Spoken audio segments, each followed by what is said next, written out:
सुबह का वक्त है। आसमान हल्का नीला है और हवा बहुत नरम चल रही है। एक पुरानी शाख पर दो परिंदे आकर बैठ जाते हैं। पटौन की हल्की सी सरसाराहट है और फिजा बिल्कुल पुरसुकून है। एक परिंदा आहिस्ता से कहता है कि आज हवा थोड़ी ज्यादा खामोश लग रही है।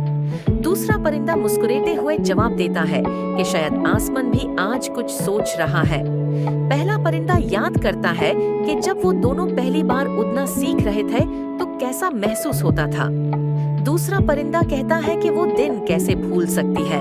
डर भी था और खुशी भी, लेकिन पर फिर भी फैला दिए थे क्योंकि गिरने से ज्यादा उड़ने का शौक था।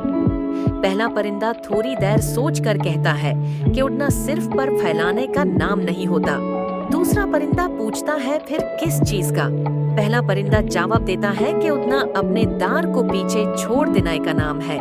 दूसरा परिंदा आहिस्ता से कहता है कि शायद इसलिए कुछ परिंदे उड़ते हुए भी थके हुए होते हैं। थोड़ी सी खामोशी होती है।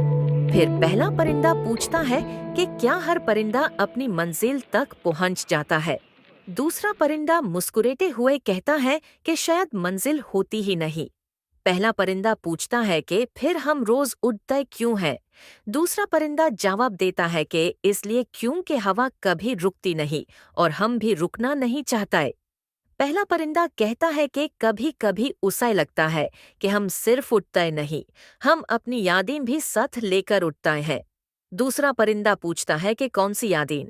पहला परिंदा बताता है कि वो शाख जहां हम पहली बार मिले थे, वो बारिश जहां हम भीगे थे, और वो शाम जब आसमान पूरा लाल हो गया था। दूसरा परिंदा याद करता है वो रात जब दोनों ने बिना बोले सिर्फ खामोशी शेयर की थी। पहला परिंदा कहता है कि खामोशी भी कितनी कुछ कह जाती है। दूसरा परिंदा नरम आवाज में कहता है कि कभी कभी आवाज से भी ज्यादा। फिर दूसरा परिंदा थोड़ी सी फिक्र के साथ पूछता है कि अगर एक दिन हवा रुक जाए तो क्या होगा। पहला परिंदा इत्मीनान से कहता है कि फिर हम खुद हवा बन जाएंगे। दूसरा परिंदा पूछता है कि अगर पर थक जाएं तो। पहला परिंदा कहता है कि फिर हम बैठकर आसमान को देखेंगे, क्योंकि उड़ना हर वक्त जरूरी नहीं होता। दूसरा परिंदा मुस्कुराते हुए कहता है कि तुम बहुत अजीब बातें करते हो। पहला परिंदा प्यार से कहता है कि इसलिए तुम सुनती हो। दूसरा परिंदा कहता है कि हाँ, क्योंकि तुम्हारी बातें मुझे हल्का कर देती हैं। पहला परिंदा कहता है कि हर सुबह एक नया पर होता है। दूसरा परिंदा कहता है कि हर शाम एक पुराना बोझ गिरा देती है। फिर पहला परिंदा कहता है कि चलो आज भी थोड़ा सा बोझ हवा को दे देते हैं। दूसरा परिंदा कहता है कि और थोड़ी सी उम्मीद आसमान में छोड़ देते हैं। दोनों परिंदे अपने पर फैलाते हैं और खुले आसमान की तरफ उड़ जाते हैं।